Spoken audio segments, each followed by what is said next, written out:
ಧರ್ಮಸ್ಥಳ 5 ಗಂಟೆಯವರೆಗೆ ಕೂಡ ಅನ್ನಪ್ರಸಾದ ನಡೀತದೆ. ಹತ್ತತ್ರ 4,000 ಸಂಸಾರಗಳು ಈ ಒಂದು ದೇವಸ್ಥಾನದಿಂದ ನಡೆಯುತ್ತೆ. ಕ್ಲೀನ್ ಆಗಿರ್ಲಿಕ್ಕೆ ನಾವು ಆದ್ಯತೆಯನ್ನ ಕೊಡ್ತೇವೆ, ಮಹತ್ವವನ್ನು ಕೊಡ್ತೇವೆ. 2,70,000 ಸ್ಕ್ವೇರ್ ಫೀಟ್ ನಲ್ಲಿ 1 ಗಂಟೆಗೆ 3,000 ಜನ ಅನ್ನಪ್ರಸಾದವನ್ನ ಮಾಡ್ತಾರೆ. 200 ಆಟೋಗಳು ಎಕ್ಸ್ಕ್ಲೂಸಿವ್ಲಿ ಧರ್ಮಸ್ಥಳಕ್ಕಂತಾನೆ ಓಡಾಡುತ್ತೆ. ಅದರಲ್ಲಿ ಎರೆಗೊಬ್ಬರವನ್ನ ತಯಾರು ಮಾಡ್ತೇವೆ. ಟೋಟಲ್ 10,000 ಸೀಟಿಂಗ್ ಕೆಪಾಸಿಟಿ ಇದೆ. 3,500 ತಟ್ಟೆಯನ್ನು ಇಲ್ಲಿ ವಾಶ್ ನಾವು ಮಾಡಬಹುದು. ಆ ತರದ ಕಂಪ್ಲೀಟ್ ಎ ಸಿಸ್ಟಮ್ ನ ಇಲ್ಲಿ 12,000 ಜನಕ್ಕೆ ಬೇಕಾದಂತ ಅನ್ನವನ್ನ ನಾವು 1 ಗಂಟೆಯಲ್ಲಿ ಇಲ್ಲಿ ತಯಾರು ಮಾಡಬಹುದು.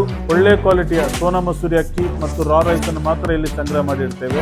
500 kg ಅಕ್ಕಿಯನ್ನು ಒಂದು ಪಲ್ಲದಲ್ಲಿ ಸ್ಟಾಕ್ ಇಡಬಹುದು. ಮ್ಯಾನ್ ಪವರ್ ಅನ್ನ ಬಳಕೆ ಮಾಡ್ತೇವೆ. ಊಟ ಸಿಗದೆ ಇಲ್ಲಿಂದ ಹೋದಂತ ಉದಾಹರಣೆಗಳೇ ನಮಗೆ ಧರ್ಮಸ್ಥಳದಲ್ಲಿ ನಮಗೆ ಸಿಗುವುದಿಲ್ಲ. ಧರ್ಮಸ್ಥಳ ಧರ್ಮಕ್ಕೆ ಹೆಸರುವಾಸಿಯಾದಂಥ ಒಂದು ಸ್ಥಳ. 100 ವರ್ಷಗಳ ಇತಿಹಾಸ ಹೊಂದಿರತಕ್ಕಂಥ ಧರ್ಮಸ್ಥಳದಲ್ಲಿ ಶಿವ ನೆಲೆಸಿದ್ದಾನೆ, ಅಣ್ಣಪ್ಪ ನೆಲೆಸಿದ್ದಾನೆ. ಧರ್ಮಸ್ಥಳದಲ್ಲಿ ನಡೆಯುವಂಥ ಎಷ್ಟೋ ಧರ್ಮದ ಕಾರ್ಯಗಳಲ್ಲಿ ಅತಿ ಶ್ರೇಷ್ಠವಾದ ಕಾರ್ಯ ಅನ್ನದಾನ. ಧರ್ಮಸ್ಥಳದಲ್ಲಿ ನಡೆಯುವಂಥ ಅನ್ನದಾನ ಇವತ್ತು ಇಡೀ ಭಾರತದಲ್ಲೇ ಪ್ರತಿಯೊಂದು ದೇವಸ್ಥಾನಗಳಿಗೂ ಕೂಡ ಒಂದು ಮಾದರಿ. ಯಾಕಂದರೆ ಇಲ್ಲಿರ್ತಕ್ಕಂಥ ಕ್ಲೀನ್ಲಿನೆಸ್ಸು, ಹೈಜೀನು ಯಾವುದೇ ಒಂದು ದೊಡ್ಡ ಹೋಟೆಲ್ಗೂ ಕೂಡ ಕಮ್ಮಿ ಇಲ್ಲ. ಕ್ಷೇತ್ರಕ್ಕೆ ಬಂದಂತಹ ಅತಿಥಿಗಳಿರ್ಬೋದು ಅಥವಾ ಗಣ್ಯರು ಕೂಡ ಇಲ್ಲಿಯ ಸ್ವಚ್ಛತೆಯನ್ನು ಕಂಡು ಅವರು ಮೆಚ್ಚುಗೆಯನ್ನು ವ್ಯಕ್ತಪಡಿಸ್ತಾರೆ. ಎಷ್ಟೇ 1000 ಜನ ಅನ್ನಪ್ರಸಾದವನ್ನು ಸ್ವೀಕಾರ ಮಾಡಿದರೂ ಕೂಡ ನಮ್ಮ ಊಟದ ಹಾಲ್ ಇರ್ಬೋದು, ಅಲ್ಲಿ ಅಡುಗೆ ಕೋಣೆ ಇರ್ಬೋದು, ಎಲ್ಲ ಭಾಗಗಳಲ್ಲಿ ಕೂಡ ನಾವು ಹೆಚ್ಚು ಕ್ಲೀನ್ ಆಗಿರಲಿಕ್ಕೆ ನಾವು ಆದ್ಯತೆಯನ್ನು ಕೊಡ್ತೇವೆ, ಮಹತ್ವವನ್ನು ಕೊಡ್ತೇವೆ. ಇಲ್ಲಿ ನೀವು ನೋಡಬಹುದು ಇತ್ತೀಚೆಗೆ ಆದಂತಹ ಒಂದು ಊಟದ ಟೇಬಲ್ನ ವ್ಯವಸ್ಥೆ. ಇಲ್ಲಿ ಭಕ್ತರು ಆರಾಮದಲ್ಲಿ ಕೂತ್ಕೊಳ್ಳುವಂತಹ ಒಂದು ಚೇರ್ನ ವ್ಯವಸ್ಥೆ ಕೂಡ ಇದೆ. ಅದರ ಜೊತೆಗೆ ಇದನ್ನು ನಾವು ಬೇಕಾದಾಗ ಫೋಲ್ಡ್ ಮಾಡ್ಬೋದು. ಯಾಕೆಂತ ಹೇಳಿದ್ರೆ ಇಲ್ಲಿ ಊಟ ಎಲ್ಲ ಮುಗಿದ ಮೇಲೆ ಚಂದವಾಗಿ ಏನು ಗುಡಿಸಿ ಚೆನ್ನಾಗಿ ತೊಳೆದು ಇದನ್ನು ಕ್ಲೀನಾಗಿ ಇಟ್ಟುಕೊಳ್ಳಿಕ್ಕೆ ನಮಗೆ ಇದು ಉಪಯೋಗ ಆಗ್ತದೆ. 1 ಗಂಟೆಗೆ ಸುಮಾರು 3,000 ಜನ ಇಲ್ಲಿ ಅನ್ನಪ್ರಸಾದವನ್ನು ಮಾಡಿ ಇಲ್ಲಿ ಹೋಗ್ತಾರೆ. 1 ಗಂಟೆಗೆ 3,000 ಜನ ಅನ್ನಪ್ರಸಾದವನ್ನು ಮಾಡ್ತಾರೆ. ನೀವು ನಮ್ಮ ಒಂದು ಊಟದ ಮೆನುವಿನಲ್ಲಿ ಪ್ರತಿ ದಿವಸವೂ ಕೂಡ ಯಾವ ಯಾವ ತರಕಾರಿ ಲಭ್ಯತೆ ಇದೆ ಅಂತ ತಿಳ್ಕೊಂಡು ಅದಕ್ಕೆ ಪೂರಕವಾಗಿ ಒಂದು ಗೆಸಿ ಇರ್ತದೆ, ಹಾಗೆ ಒಂದು ಪಾಯಸ, ಹಾಗೆ ಅನ್ನ ಸಾರು, ಅನ್ನ ಸಾಂಬಾರು, ಮಜ್ಜಿಗೆ, ಇಷ್ಟು ಐಟಮ್ಸ್ಗಳು ನಮ್ಮ ಮೆನುವಿನಲ್ಲಿ ಯಾವಾಗಲೂ ಕೂಡ ಇರ್ತದೆ. ಹಾಗೆ ಬೆಳಿಗ್ಗೆ 10:30 ಗಂಟೆಗೆ ನಮ್ಮದು ಅನ್ನಪ್ರಸಾದ ಪ್ರಾರಂಭ ಆದರೆ ಶನಿವಾರ, ಭಾನುವಾರ, ಸೋಮವಾರ ಜನದಟ್ಟಣೆ ಸಂದರ್ಭ, ಜಾತ್ರೆಯ ಸಂದರ್ಭದಲ್ಲಿ, ವಿಶೇಷ ಹಬ್ಬ ಹರಿದಿನಗಳಲ್ಲಿ 5 ಗಂಟೆಯವರೆಗೆ ಕೂಡ ಅನ್ನಪ್ರಸಾದ ನಡೀತದೆ. ರಾತ್ರಿ 7 ಗಂಟೆಗೆ ಅನ್ನಪ್ರಸಾದ ಪ್ರಾರಂಭ ಆದರೆ 10 ಗಂಟೆಯವರು ಕೂಡ ಅನ್ನಪ್ರಸಾದ ನಡೀತದೆ. ಅದಲ್ಲದೆ ವಿಶೇಷ ಸಂದರ್ಭದಲ್ಲಿ ತಡರಾತ್ರಿಯವರೆಗೂ ಕೂಡ ಅನ್ನಪ್ರಸಾದ ನಮ್ಮಲ್ಲಿ ನಿರಂತರವಾಗಿ ನಡೀತದೆ. ಈ ಭಾಗದಲ್ಲಿ ನೀವು ನೋಡಿದರೆ ಇದು ನಮ್ಮ ಗಾರ್ಬೇಜ್ ಏರಿಯಾ. ಇಲ್ಲಿ ಫಸ್ಟ್ ಫ್ಲೋರಿಂದ ಹಾಕಿದಂತಹ ವೇಸ್ಟೇಜ್ ಏನಿದೆ ಮತ್ತು ಈ ಫ್ಲೋರಿನ ವೇಸ್ಟೇಜ್ ಅನ್ನು ಕೂಡ ಆ ಟ್ರ್ಯಾಲಿಗೆ ಹಾಕಿ, ಆ ಟ್ರ್ಯಾಲಿ ಇದೆ ಅಲ್ಲಿ ಕೆಳಗಡೆ, ಟ್ರ್ಯಾಲಿಗೆ ಅದನ್ನು ಹಾಕ್ತೇವೆ. ಟ್ರ್ಯಾಲಿಯಿಂದ ಅದನ್ನು ತೆಕ್ಕೊಂಡು ಪ್ರತಿ ದಿವಸ ಸುಮಾರು ಒಂದು ಸರಾಸರಿ 1,000 kg ತ್ಯಾಜ್ಯ ಸಿಗ್ತದೆ. ಅದನ್ನು ಡಿಕಂಪೋಸ್ಟ್ ಯೂನಿಟಿಗೆ ತೆಕ್ಕೊಂಡು ಹೋಗಿ ಅಲ್ಲಿ ಡಿಕಂಪೋಸ್ಟ್ ಮಾಡಿ ಅದರಲ್ಲಿ ಎರೆಗೊಬ್ಬರವನ್ನು ತಯಾರು ಮಾಡ್ತೇವೆ. ಸರಾಸರಿ ತಿಂಗಳಿಗೆ 3,000-3,500 ಎರೆಗೊಬ್ಬರ ತಯಾರಾಗುತ್ತೆ. ಅದಲ್ಲದೆ ಸರಾಸರಿ ದಿವಸಕ್ಕೆ 1.5 ಲಕ್ಷ ಲೀಟರ್ ಅಷ್ಟು ನೀರು ಬೇಕು. ಆ ನೀರು ಕೂಡ ವೇಸ್ಟ್ ಆಗದ ಹಾಗೆ ಅದು STPಗೆ ಹೋಗಿ ಅಲ್ಲಿ ಟ್ರೀಟ್ಮೆಂಟ್ ಆಗಿ ರೀಸೈಕಲ್ ಆಗಿ ಅದನ್ನು ಕೃಷಿಗೆ ಮರುಬಳಕೆ ಮಾಡುವಂಥ ಒಂದು ವ್ಯವಸ್ಥೆ ನಮ್ಮಲ್ಲಿದೆ. ಆ್ಯಂಡ್ ಧರ್ಮಸ್ಥಳ ದೇವಸ್ಥಾನ ಒಂದು ಸೊಫೆಸ್ಟಿಕೇಟೆಡ್ ಕೋಲ್ಡ್ ಸ್ಟೋರೇಜ್ನ ಹೊಂದಿದೆ. ಆ್ಯಂಡ್ ಆ ಕೋಲ್ಡ್ ಸ್ಟೋರೇಜ್ನಲ್ಲಿರ್ತಕ್ಕಂಥ ತರಕಾರಿಗಳಿಗೂ ಕೂಡ ನಂಬರ್ ಪ್ಲೇಟ್ ಥರ ಹಾಕಿರ್ತಾರೆ. ಅಂದರೆ ಈ ತರಕಾರಿ ಒಂದು ಎಷ್ಟು ದಿನ ಆಗಿದೆ, ಇನ್ನೊಂದು ತರಕಾರಿ ಒಂದು ಎಷ್ಟು ದಿನ ಆಗಿದೆ, ಅದರ ಶೆಲ್ಫ್ ಲೈಫ್ ಎಷ್ಟು ದಿನ ಇಡಬೇಕು ಅಂತ ಮೇಂಟೈನ್ ಮಾಡಲಿಕ್ಕೆ. ಇದೊಂದು ನನಗೆ ತುಂಬ ಇಷ್ಟ ಆಯ್ತು. ಇದರಲ್ಲಿ ಸುಮಾರು 200 ಕ್ವಿಂಟಾಲ್ ತರಕಾರಿಯನ್ನು ಸ್ಟಾಕ್ ಮಾಡಿಡ್ಬೋದು. ಈ ತರಕಾರಿಗಳು ಬಂದು ಎಷ್ಟು ದಿವಸ ಆಯಿತು ಅನ್ನುವಂಥ ಒಂದು ಸಮಯ ಕೂಡ ಇದರಲ್ಲಿದೆ. ಈ ತರಕಾರಿ ಬಂದು 10 ದಿವಸ ಆಯಿತು, ಹಾಗೆ ಆ ತರಕಾರಿ ಬಂದು 20 ದಿನ, ಎಷ್ಟು ದಿವಸ ಟೈಮ್ ಆಯಿತು ಅನ್ನುವಂಥದ್ದು ಕೂಡ ಇದರಲ್ಲಿ ನೀವು ಕಾಣಬಹುದು. ಆ್ಯಂಡ್ ಎಲ್ಲೆಲ್ಲಿ ಟೆಕ್ನಾಲಜಿನ ಬಳಸ್ಬೋದೋ ಅಲ್ಲೆಲ್ಲ ಟೆಕ್ನಾಲಜಿನ ಬಳಸಿದ್ದಾರೆ. ಈವನ್ ಅಡುಗೆ ಮನೆಯಲ್ಲೂ ಕೂಡ ಪಾತ್ರೆ ತೊಳೆಯೋದಕ್ಕೂ ಕೂಡ ಇಲ್ಲಿ ಮಷಿನರಿ ಇದೆ, ತರಕಾರಿ ಕಟ್ ಮಾಡೋದಕ್ಕೂ ಕೂಡ ಮಷಿನರಿ ಇದೆ. ಇದು ನಮ್ಮ ಮೇಲಿನ ಊಟದ ಹಾಲಿಗೆ ಪೂರಕವಾದಂತಹ ತಟ್ಟೆ ತೊಳೆಯುವಂತಹ 2 ಯಂತ್ರಗಳು. IFB ಕಂಪನಿಯ 2 ಡಿಶ್ ವಾಶ್ ಮಿಷಿನ್ ಇಲ್ಲಿದೆ. ಇದರಲ್ಲಿ ಕೂಡ ಗಂಟೆಗೆ ಸುಮಾರು 3,500 ತಟ್ಟೆಯನ್ನು ಇಲ್ಲಿ ವಾಶ್ ನಾವು ಮಾಡಬಹುದು. ನಮ್ಮ ಇಲ್ಲಿ ಮಹಿಳಾ ಸಿಬ್ಬಂದಿಗಳು ಅದನ್ನು ಫ್ರೀ ವಾಶ್ ಮಾಡಿ ಅಲ್ಲಿ ಫ್ರೀ ವಾಶ್ ಮಾಡ್ತಾರೆ. ಮೊದಲಿಗೆ ಅದರ ಸಾಲಿಡ್ ಎಲ್ಲ ಸಪ್ರೇಟ್ ಮಾಡಿ ಆಮೇಲೆ ಅದನ್ನು ಕ್ರೇಟಲ್ಲಿಟ್ಟು ಅದನ್ನು ಅವರು ಯಂತ್ರಕ್ಕೆ ಕೊಡ್ತಾರೆ. ಕ್ರೇಟಿನ ಮೂಲಕ ಅದು ನಿಮಗೆ ವಾಶ್ ಆಗಿ ಡ್ರೈ ಆಗಿ ಹೊರಗೆ ಬರ್ತದೆ. ನೀವು ನೋಡ್ಬೋದು ಈಗ ಈ ತಟ್ಟೆಗಳು ಎಷ್ಟು ಸ್ವಚ್ಛವಾಗಿದೆ ಅಂತ ಹೇಳಿ ನೀವೇ ನೋಡಬಹುದು. ಇದು ತರಕಾರಿ ತೊಳೆಯುವಂತ ಮೆಷಿನ್. ಇದರಲ್ಲಿ ಗಂಟೆಗೆ ಸುಮಾರು 600ರಿಂದ 700 kg ತರಕಾರಿಯನ್ನ ತೊಳಿಬಹುದು. ಹಾಗೆ ಇಲ್ಲಿ ಈ ಯಂತ್ರ ಪೀಲರ್, ಆಲೂಗಡ್ಡೆ ಇರ್ಬೋದು, ಬೀಟ್ರೂಟ್ ಇರ್ಬೋದು, ಈರುಳ್ಳಿ, ಇದರ ಸಿಪ್ಪೆ ತೊಳೆಯುವಂಥದ್ದು ಮತ್ತು ಆ ತರಕಾರಿಯನ್ನ ತೊಳೆಯುವಂಥ ಒಂದು ಯಂತ್ರ ಇದಾಗಿದೆ. ಗಂಟೆಗೆ ಸುಮಾರು 500ರಿಂದ 600 kg ತರಕಾರಿಯನ್ನ ಇಲ್ಲಿ ಸಿಪ್ಪೆ ತೆಗೆಯುವಂಥದ್ದು. ಹಾಗೆ ಇದು ತರಕಾರಿ ಕಟ್ ಮಾಡುವಂಥ ಮೆಷಿನ್. ಇಲ್ಲಿ 3 ಯಂತ್ರಗಳಿವೆ. ಈ 3 ಯಂತ್ರ ಮತ್ತು ಒಳಗಡೆ ಒಂದು ಯಂತ್ರ, 4 ಮೆಷಿನ್ಗಳಿವೆ. ಈ 4 ಮೆಷಿನಲ್ಲಿ ಗಂಟೆಗೆ ಸುಮಾರು 1,500ರಿಂದ 2,000 kg ತರಕಾರಿಯನ್ನ ಇಲ್ಲಿ ಕಟ್ ಮಾಡ್ಬೋದು. ಹಾಗೆ ನಮ್ಮಲ್ಲಿ ಸುಮಾರು ಒಂದು 25 ಜನ ಮಹಿಳೆಯರು ಸಂಪ್ರದಾಯಬದ್ಧವಾದಂತಹ ಮೆಟ್ಟುಗತ್ತಿಯಲ್ಲಿ ಕೂತು ತರಕಾರಿ ಕೊರೆಯುವಂಥದ್ದು. ಯಾಕೆಂತ ಹೇಳಿದ್ರೆ ಎಷ್ಟೇ ಯಂತ್ರಗಳಿದ್ರೂ ಕೂಡ ಕುಂಬಳಕಾಯಿ ಇರ್ಬೋದು, ಸಿಗುಂಬಳ, ಇದರ ಸಿಪ್ಪೆ ತೆಗೆಯುವುದಕ್ಕಾಗಿ ನಾವು ಮ್ಯಾನ್ ಪವರನ್ನು ಬಳಕೆ ಮಾಡ್ತೇವೆ. ಇದು ನಮ್ಮ ಅಡುಗೆ ಕೋಣೆ, ನಮ್ಮ ಅನ್ನಪೂರ್ಣ ಛತ್ರದ ಪ್ರಮುಖವಾದಂತಹ ಒಂದು ಜಾಗ ಅಂತಲೇ ನಾವು ಕರಿಬಹುದು. ಇಲ್ಲಿಯೂ ಕೂಡ ನೀವು ಸ್ವಚ್ಛವಾಗಿರುವುದನ್ನು ಕಾಣಬಹುದು. ಎಷ್ಟೇ ಜನ ಬರಲಿ, ಎಷ್ಟೇ ಅಡುಗೆ ಇಲ್ಲಿ ತಯಾರಾಗಲಿ, ನಮ್ಮ ಅಡುಗೆ ಕೋಣೆ ಎಲ್ಲ ಸಂದರ್ಭದಲ್ಲಿ ಕೂಡ ದಿನದ 24 ಗಂಟೆ ಕೂಡ ಸ್ವಚ್ಛವಾಗಿರ್ತದೆ. ಇದು ಅನ್ನ ಮಾಡುವಂಥ ಪಾತ್ರೆಗಳು. ಇಲ್ಲಿ ಒಂದೊಂದು ಪಾತ್ರದಲ್ಲಿ ನಾವು 1 ಕ್ವಿಂಟಾಲ್ ಅಕ್ಕಿ ಅನ್ನವನ್ನು ನಾವು ತಯಾರು ಮಾಡ್ಬೋದು. ಅರ್ಧ ಗಂಟೆಗೆ ಸುಮಾರು 600 kg ಅಕ್ಕಿ ಅನ್ನ, 1 ಗಂಟೆಗೆ ಸುಮಾರು 12 ಕ್ವಿಂಟಾಲ್ ಅಕ್ಕಿ ಅನ್ನ ಅಂತ ಹೇಳಿದ್ರೆ 12,000 ಜನಕ್ಕೆ ಬೇಕಾದಂಥ ಅನ್ನವನ್ನು ನಾವು 1 ಗಂಟೆಯಲ್ಲಿ ಇಲ್ಲಿ ತಯಾರು ಮಾಡ್ಬೋದು. ಹಾಗೆ ಈ ಭಾಗದಲ್ಲಿ 700 ಲೀಟರ್ನ 4 ಪಾತ್ರೆಗಳಿವೆ. ಇದರಲ್ಲಿ ನಾವು ಸಾರು, ಸಾಂಬಾರು, ಪಾಯಸ, ಕೂಟು ಯಾವುದನ್ನು ಬೇಕಾದರೂ ಕೂಡ ಮಾಡ್ಬೋದು. ಎಲ್ಲ ಯಂತ್ರೋಪಕರಣ ಕೂಡ ವಿಶೇಷವಾಗಿ ಇದರಲ್ಲಿ ಏನಿದೆ ಹೇಳಿದ್ರೆ ಹೈಡ್ರಾಲಿಕ್ ಬಳಸಿ ಟಿಲ್ಟಿಂಗ್ ವ್ಯವಸ್ಥೆ ಇದೆ. ಹೈಡ್ರಾಲಿಕ್ ಸಿಸ್ಟಮ್ ಅಲ್ಲಿ ಅದನ್ನ ಟಿಲ್ಟ್ ಮಾಡುವಂತ ಒಂದು ವ್ಯವಸ್ಥೆ ಇದೆ. ಎಲ್ಲವನ್ನು ಕೂಡ ತಿರುಗಿಸಬಹುದು. ಒಳಗಡೆ ಅದನ್ನೇನು ರೊಟೇಷನ್ ಮಾಡುವಂತ ಒಂದು ಯಂತ್ರ ಕೂಡ ಇದೆ. ಸಾರು, ಸಾಂಬಾರು ಇರ್ಬೋದು, ಪಾಯಸ ಇರ್ಬೋದು, ಆಟೋಮೆಟಿಕ್ ಆಗಿ ಅದರಲ್ಲಿ ರೊಟೇಷನ್ ಆಗ್ತದೆ.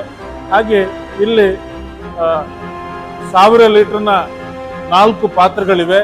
ಇದರಲ್ಲಿ ಕೂಡ ಅಷ್ಟೇ ಜಾಸ್ತಿ ಜನ ಬರುವಾಗ ಇದನ್ನು ನಾವು ಉಪಯೋಗ ಮಾಡ್ತೇವೆ.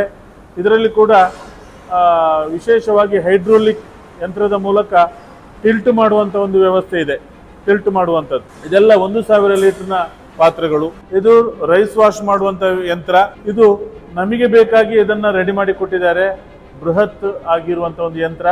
1 ಗಂಟೆಗೆ 12 ಕ್ವಿಂಟಲ್ ಅಕ್ಕಿ ಏನಿದೆ ಅದನ್ನು ನಾವು ಆಟೋಮೆಟಿಕ್ ಆಗಿ ಇಲ್ಲಿ ವಾಶ್ ಮಾಡ್ಬೋದು. ಇದರಿಂದ ನೀರಿನ ಬಳಕೆ ಕೂಡ ಕಡಿಮೆ ಇದೆ. ಹಾಗಾಗಿ ಯಂತ್ರದ ವಿಶೇಷತೆ ಏನು ಅಂತ ಹೇಳಿದ್ರೆ ಅಕ್ಕಿ ತೊಳೆಯುವಾಗ ಜಾಸ್ತಿ ನೀರು ಬೇಕಾಗುತ್ತೆ. ಆದರೆ ಯಂತ್ರದ ಮೂಲಕ ಕಡಿಮೆ ನೀರನ್ನು ಬಳಸಿ ನಾವು ಅಕ್ಕಿಯನ್ನು ವಾಶ್ ಮಾಡ್ಬೋದು. ಹಾಗೆ ಅಲ್ಲಿ ಪಲ್ವರೈಸರ್ ಅಂತ ಹೇಳುವಂಥ ಮಿಷಿನ್ ಇದೆ. Instant masala grinder. ನಾವು ಮಸಾಲವನ್ನು ಹಾಕಿದರೆ ಗ್ರೇವಿಯಾಗಿ ಅದು ಕೆಳಗೆ ಬರ್ತದೆ. ಹಾಗೆ ಅಲ್ಲಿ ಮಸಾಲಾ ಗ್ರೈಂಡರ್, ಹಾಗೆ ತೆಂಗಿನಕಾಯಿ ತುರಿಯುವಂಥ ಯಂತ್ರಗಳನ್ನು ನೀವು ಇಲ್ಲಿ ಕಾಣಬಹುದು. ಇದು ಅಕ್ಕಿ ಸ್ಟಾಕ್ ರೂಮ್. ಇಲ್ಲಿ ನಾವು ಒಳ್ಳೆಯ ಕ್ವಾಲಿಟಿಯ ಸೋನಾ ಮಸೂರಿ ಅಕ್ಕಿ ಮತ್ತು ರಾ ರೈಸನ್ನು ಮಾತ್ರ ಇಲ್ಲಿ ಸಂಗ್ರಹ ಮಾಡಿರ್ತೇವೆ, ನಮ್ಮ ದಿನಬಳಕೆಗೆ ಬೇಕಾದದ್ದು. ಇದರಲ್ಲಿ ಇವಾಗ ಸುಮಾರು ಒಂದು 600 ಕ್ವಿಂಟಾಲ್ ಅಷ್ಟು ಅಕ್ಕಿ ಸಂಗ್ರಹವಿದೆ. ಸೋನಾ ಸ್ಟೀಮ್ ರೈಸ್, ಒಳ್ಳೆಯ ಗುಣಮಟ್ಟದ ಸೋನಾ ಸ್ಟೀಮ್ ರೈಸ್ ಅನ್ನೇ ನಾವು ಬಳಕೆ ಮಾಡ್ತೇವೆ. ಅಂತಹ ಅಕ್ಕಿ ಇಲ್ಲಿ ಸಂಗ್ರಹ ಇದೆ. ನಮ್ಮ ಈ ಕಿಚನ್ ಅಲ್ಲಿ ಅನ್ನ ಮಾಡಲಿಕ್ಕೆ 4 ಜನ ಪ್ರಮುಖರಿದ್ದರೆ ಅವರಿಗೆ ಹೆಲ್ಪರ್ ಆಗಿ ಒಂದು 4 ಜನ, ಅಕ್ಕಿ ತರಲಿಕ್ಕೆ ತೊಳಿಲಿಕ್ಕೆ ಎಲ್ಲ ಸೇರಿ 4 ಜನ, ಒಟ್ಟು 12 ಜನ ಅನ್ನ ತಯಾರು ಮಾಡುವ ವಿಭಾಗದಲ್ಲಿದ್ದರೆ 3 ಜನ ಸಾರು, ಸಾಂಬಾರು, ಪಾಯಸ, ಪಲ್ಯ ಮಾಡುವಲ್ಲಿ 3 ಜನ ಇದ್ದರೆ ಅವರಿಗೆ ಹೆಲ್ಪರ್ ಆಗಿ ಒಂದು 2 ಜನ ಇರ್ತಾರೆ. ಒಟ್ಟು ಒಂದು 15ರಿಂದ 20 ಮಂದಿಯ ತಂಡ ನಮಗೆ ಎಷ್ಟೇ ಜನ ಬರಲಿ ಅವರಿಗೆ ಬೇಕಾದಂತಹ ಅನ್ನವನ್ನು ತಯಾರು ಮಾಡುವಂಥದ್ದು, ಸಾರು, ಸಾಂಬಾರು, ಕೂಟು, ಸಬ್ಜಿ, ಇದನ್ನೆಲ್ಲವನ್ನು ಕೂಡ ತಯಾರು ಮಾಡಲಿಕ್ಕೆ ಬೇಕಾದಂತಹ ಸಿಬ್ಬಂದಿಗಳಿದ್ದಾರೆ. ನೋಡಿ, ಇಲ್ಲಿ ನಾವು ಒಳ್ಳೆಯ ಕ್ವಾಲಿಟಿಯ ಸೋನಾ ಮಸೂರಿ ಅಕ್ಕಿಯನ್ನು ನಾವು ಬಳಸ್ತೇವೆ. ಇದು ಅನ್ನದ ಪಲ್ಲ. ಇದರಲ್ಲಿ 500 kg ಅಕ್ಕಿಯನ್ನು ಒಂದು ಪಲ್ಲದಲ್ಲಿ ಸ್ಟಾಕ್ ಇಡ್ಬೋದು. ಅಂತಹ 2 ಅನ್ನದ ಪಲ್ಲಗಳಿವೆ. 10 ಕ್ವಿಂಟಾಲ್ ಅಕ್ಕಿಯನ್ನು ಇಲ್ಲಿ ಸಂಗ್ರಹಣೆ ಮಾಡ್ಬೋದು. 10 ಕ್ವಿಂಟಾಲ್ ಅಕ್ಕಿ ಅಂತ ಹೇಳಿದ್ರೆ ಸುಮಾರು 10,000 ಜನಕ್ಕೆ ಇದರಲ್ಲಿ ಬೇಕಾಗುವಷ್ಟು ಅನ್ನವನ್ನು ಸಂಗ್ರಹ ಮಾಡಿ ಇಡ್ಬೋದು. ಈ ಭಾಗಕ್ಕೆ ನೀವು ಬಂದರೆ ಇದು ಕೌಂಟರ್ ವಿಭಾಗ. ಇಲ್ಲಿ ಮೊದಲಿಗೆ ಅಲ್ಲಿ ಪಾಯಸ ಇದೆ, ಹಾಗೆ ಕೂಟಿದೆ, ಹಾಗೆ ಸಾರು ಹಾಗೆ ಸಾಂಬಾರು, ಮಜ್ಜಿಗೆ. ಇದು ಹೊಸದಾದಂಥ ಒಂದು ಊಟದ ಹಾಲು. ಸುಮಾರು 3 ವರ್ಷದ ಹಿಂದೆ ಇದು ಪ್ರಾರಂಭ ಆಗಿದೆ. ಇಲ್ಲಿಯೂ ಕೂಡ ಭಕ್ತರಿಗೆ ಟೇಬಲ್ ಊಟದ ವ್ಯವಸ್ಥೆ ಇದೆ. ಒಮ್ಮೆಗೆ 1,000 ಜನ ಇಲ್ಲಿ ಊಟ ಕೂತ್ಕೊಂಡ್ರೆ ಗಂಟೆಗೆ ಸುಮಾರು 4,000 ಜನ ಅನ್ನಪ್ರಸಾದವನ್ನು ಸ್ವೀಕಾರ ಮಾಡಿ ಹೋಗ್ತಾರೆ.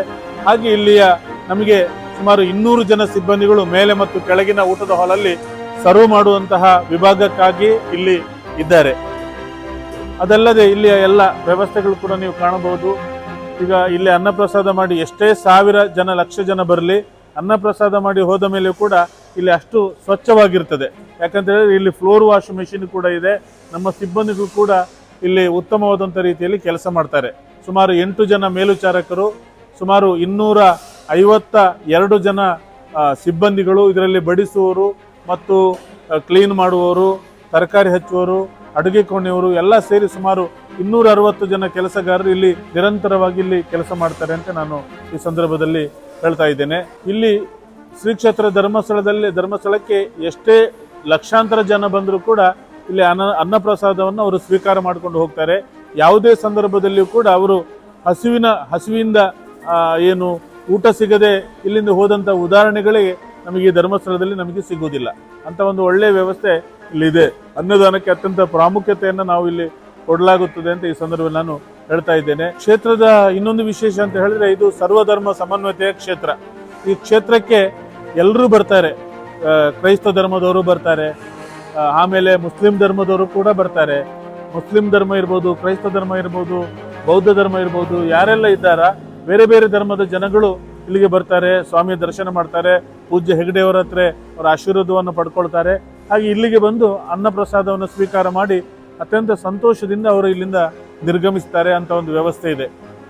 ಹಾಗಾಗಿ ಶ್ರೀ ಕ್ಷೇತ್ರ ಧರ್ಮಸ್ಥಳದಲ್ಲಿ ವಿಶೇಷವಾಗಿ ಕ್ಷೇತ್ರದ ಧರ್ಮಾಧಿಕಾರಿಗಳಾದಂಥ ಪರಮ ಪೂಜ್ಯ ಡಾಕ್ಟರ್ ವೀರೇಂದ್ರ ಹೆಗಡೆಯವರ ಒಂದು ನೇತೃತ್ವದಲ್ಲಿ ಅವರ ಕುಟುಂಬದ ಸರ್ವ ಸದಸ್ಯರ ಒಂದು ಮಾರ್ಗದರ್ಶನದಂತೆ ಇಲ್ಲಿಯ ಈ ದಾನ ಪರಂಪರೆಯಲ್ಲಿ ಅದರಲ್ಲಿ ಕೂಡ ಅನ್ನಪ್ರಸಾದದ ಒಂದು ವ್ಯವಸ್ಥೆಗೆ ಚ್ಯುತಿ ಬರದ ಹಾಗೆ ಇಲ್ಲಿ ವ್ಯವಸ್ಥೆಗಳು ನಡೀತಾ ಇದೆ ಅಂತ ಹೇಳಿಕ್ಕೆ ನಾನು ಸಂತೋಷ ಪಡ್ತಾ ಇದ್ದೇನೆ. ನಾನೊಂದು 11 ವರ್ಷದಿಂದ ಇಲ್ಲಿ ಕೆಲಸ ಮಾಡ್ತಾ ಇದ್ದೇನೆ.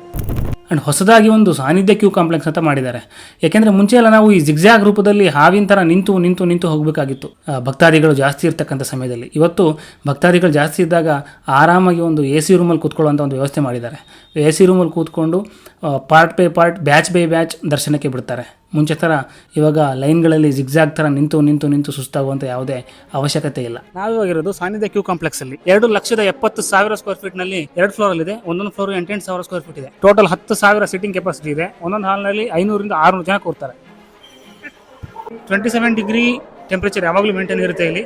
ಅದಕ್ಕೋಸ್ಕರ ಅಂತಾನೆ ಇಲ್ಲಿ ಫ್ರೆಶ್ ಕೂಲ್ ಏರ್ ಸಿಸ್ಟಮ್ನ ಅಳವಡಿಸಲಾಗಿದೆ. ಕಂಪ್ಲೀಟ್ಲಿ ಆಟೋಮೆಟಿಕ್ AI ಸಿಸ್ಟಮ್ ಇರುವಂಥ ಕ್ಯಾಮ್ರಾಗಳನ್ನ ಬಳಸಿದ್ದಾರೆ. ಈ ಕ್ಯಾಮ್ರಾಗಳ ಮೂಲಕ ಜನ ಒಳಗಡೆ ಬರೋದನ್ನ ಕೌಂಟಿಂಗ್ ಮಾಡಲಾಗುತ್ತೆ. ಆ ಕೌಂಟಿಂಗ್ ಆಧಾರದ ಮೇಲೆ ಜನಗಳನ್ನ ದರ್ಶನಕ್ಕೆ ಸ್ಟೆಪ್ ಬೈ ಸ್ಟೆಪ್ ಬಿಡಲಾಗುತ್ತೆ. ಆ ಥರದ ಕಂಪ್ಲೀಟ್ AI ಸಿಸ್ಟಮ್ನ ಇಲ್ಲಿ ಬಾಷ್ ಕಂಪ್ನಿ ಜೊತೆ ಸೇರಿಕೊಂಡು ಡೆವಲಪ್ ಮಾಡಲಾಗಿದೆ. ಉತ್ತಮವಾದ ಚೈಲ್ಡ್ ಕೇರ್ ಸಿಸ್ಟಮ್ ಇದೆ. ಆಮೇಲೆ ಕೆಫೆಟೇರಿಯಾ, ಲೇಡೀಸ್ ವಾಶ್ರೂಮ್ಸು ಮತ್ತು ಜೆಂಟ್ಸ್ ವಾಶ್ರೂಮ್ಸು.